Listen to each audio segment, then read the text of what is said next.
This is a Nostrovini about this weekend's fights, which are not quite over yet. Mrs. Shields has to have a conversation in the ring with Facham or Cruz de Learn. But we'll get to that a little later on. Right now, we're talking about the fights that happened in England. Not in the sequence they did. I'm just going to, in the lethal say, 28-4-0 with 17 KOs, was found in the Leedsman Warrior. I love the nicknames of these fighters. Josh Wellington, 32-4-1 with 8 KOs. Well, this was a interesting fight. It was more interesting from the storyline than actually the fight itself. The fight itself was Wood kept Josh at bay with his jab, and he never committed to knocking the guy out, even though the guy has Wood has a lot more knockouts. He wanted to win to get his, and he won the first fight by knockout, spectacular knockout. But the British audience was thrilled with their victory. Now, in one of the other rings of this particular British production, the Black Panther, Israel Davis, 15-3-0, with 6 KOs, was fighting Kevin Faraz, 10-1-1, with 3 KOs. This was a strange fight. Davis was the more experienced man, the man with the bigger punch. And he should have won the fight. He was a little more aggressive towards the end of the fight, but he ran out of steam. And Faraz, who was a really spoiler, and if anybody who I think has a big punch would go through him, and was aggressive. Unfortunately, Israel, and he disappointed me. I bet on the Davis, and he didn't deliver. So the Faraz, the Calvin Faraz, won by decision. But he did sweep the last few rounds. It's true, but he shouldn't have. He shouldn't have, quite honestly. Now, another fight that was very good, Sandy Ryan, 8-5-1 with 3 KOs, fighting Carla Samora, 12-10-2 with 4 KOs. Now, let me tell you something about Miss Ryan. She almost lost this fight, but she fought the wrong fight. Instead of using her jab and her overall greater boxing ability and mobility, she met Zamora head on. And Zamora is a good pressure fighter. She's lost a lot of fights, but it must have been to the top people. But the girl can punch.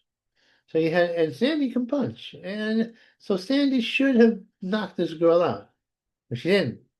And she won the close decision. I don't know. I think Sandy's a little hot and cold running. Now, a girl who's not hot and cold running, Tuish Antetan, 4-0-0 with 4 KOs against Catherine Dezum.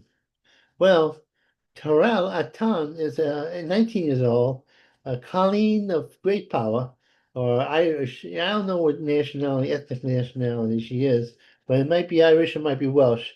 She went. She took the other girl apart eventually. Actually, I think it went the distance through the fog of my mind. I remember another girl, and her name is Star Girl, and she can be a star. Beautiful woman. Now, another girl who's good looking, but a little longer than two. She's in the 40s because she was an MMA fighter and now she's going into boxing. Her nickname is Meatball. What kind of nickname is that? What, Meatball? But the girl's attractive for a woman her age. I mean, yeah. Oh, what are you saying? I go for the young girls? Yeah, it's true, but I can go for the old girls. I'm just saying, Meatball is, Meatball.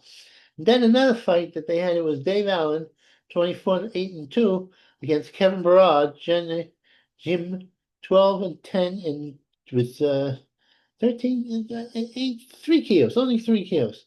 Well, Dave Allen's a pretty good club fighter. I say club fighter. He's not a contender, but he could give contenders a hard time. But he is a banger. He can bang, and he banged this guy right out. Another guy who could bang is Lou Anton, 4-0 against Dan Gerber, 11-6-0 with 2 KOs. Southpaw been stopped a whole bunch. The Grim Reaper, that's what he's called, the Reaper. Well, the Reaper was ripped by Anton, who doesn't have a nickname yet, but is a powerful guy. I put him ahead of Mr. Moses Amdami because I get the feeling he's a better fighter. Now, Josh Hunter's team, 14-2-0 against, yeah, this one I never knew. Joe Hunter's fought a club fighter. Now, he didn't fight the 8-1 guy, he fought somebody else. I don't know who he fought. I have no idea. Okay, I'm gonna take this down. They got the paper. Yeah, I'm reading over. But I can't, my eyes are gone. I'm telling you. Clarissa Shields, I got this in the top thing. Clarissa's fighting tonight. She made a spectacle of herself, her and Javon, Kazoon, whatever. They are like they're doing nasty things because what happens is the girls, I think they're hyping the show, right? So they have this little brawl. But their entourages are so stupid that they actually get involved in an old guy like me was hurt, a guy was 68, about my age.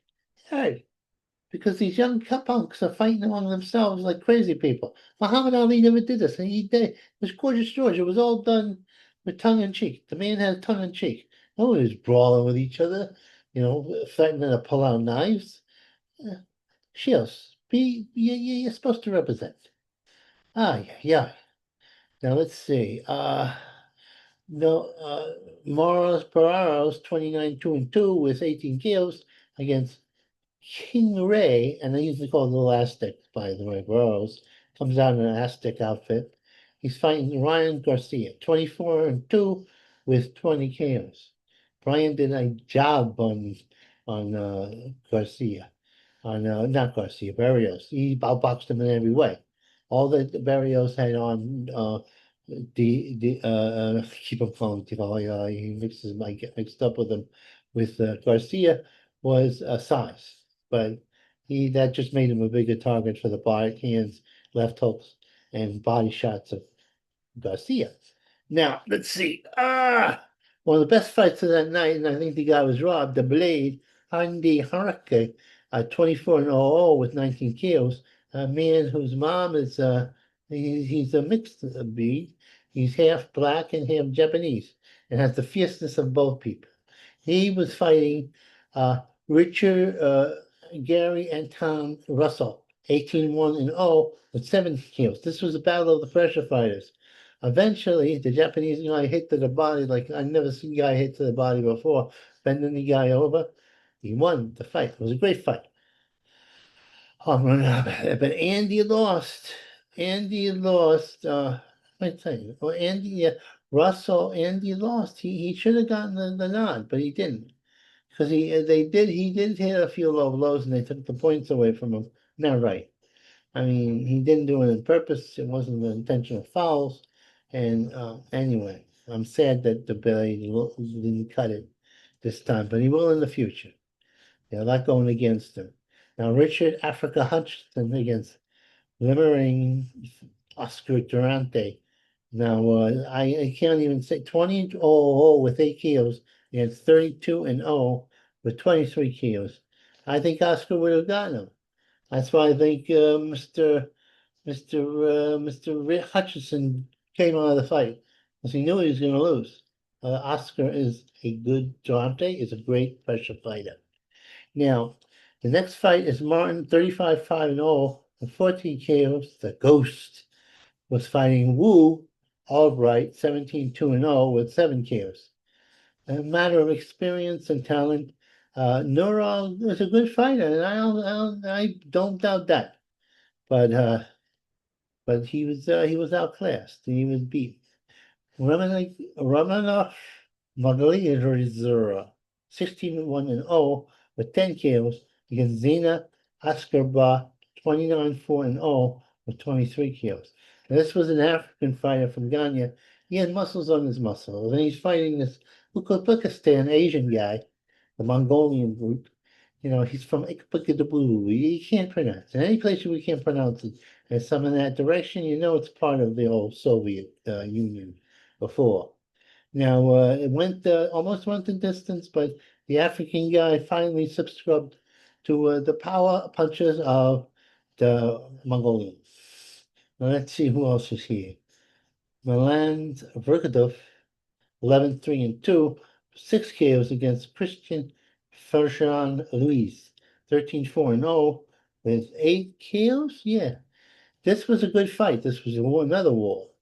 Because the African fighter was a pressure fighter, a muscular fighter, coming at you constantly. But Melanzon is a pressure fighter himself. So it was Battle of the Pressure Fighters, and in the end, the Lithuanian or Estonian or whatever the hell he is was made of stone, and he outlasted a Mexican fighter who was a slugger and a good slugger at that. And it ain't easy, my friends. I have respect. Here we go. And we take this down. Oh yeah. No, that's that bad. People can see my eyes. Anyway. Alex Bray, 10-0 with 8 KOs against Randingo Domingo Cora. He's 15-7-0 with 3 KOs. Now, this was a good fight. The other guy, Randingo, was pressuring Alex, and Alex can take him out. And I thought it would be a Tommy Hearn, and he attacked him, knocked out 2 guys before in 1 round. But the thing is, he did the same trick, right hand, boom. But the guy wouldn't go, and he kept on coming. He lost the fight fair and square, but he kept on coming. Uh, then the fear, Canera Peru, 12-0 with 9 KOs against Donald Huffington Nunoff, 19-9 and 8 with 18 KOs. 1 draw and 18 KOs. His name is Sushu. Or is it no, JPT, that's his nickname. But he should put him in the field because the Cuban got him fairly easily. That was one-sided. Now, let's see, who else is Kala?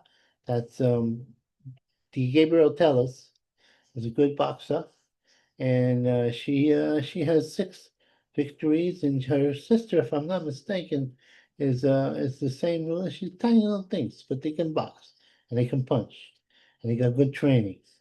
And she's gonna go up against. She went up against Callisto Schlingdu, 22-20-0 with 4 KOs. Did pretty damn well. And let's see.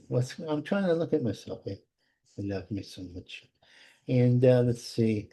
Alex Drosanov is a Russian 9-0 with 7 KOs against Harriman Honduras Agun 9-7-1 with 4 KOs. Another fight which the favorites lost. Not the favorite one, is what you expected. I thought he was going to fight tougher opposition and probably this other guy was the last minute substitute. But it took him a little while to wear the guy down. I like this Russian fighter. Of course, I have bias. I'm a little white hope fanatic. And it's nice to see that it still exists. But most of the time, it's white hopeless. And I'm sad because I want respect. I need respect. The days that our fighters had respect. Okay, we're going to get out of here. All right, we're going to close the shutter down. No, I got a break in my body. All right, here we go.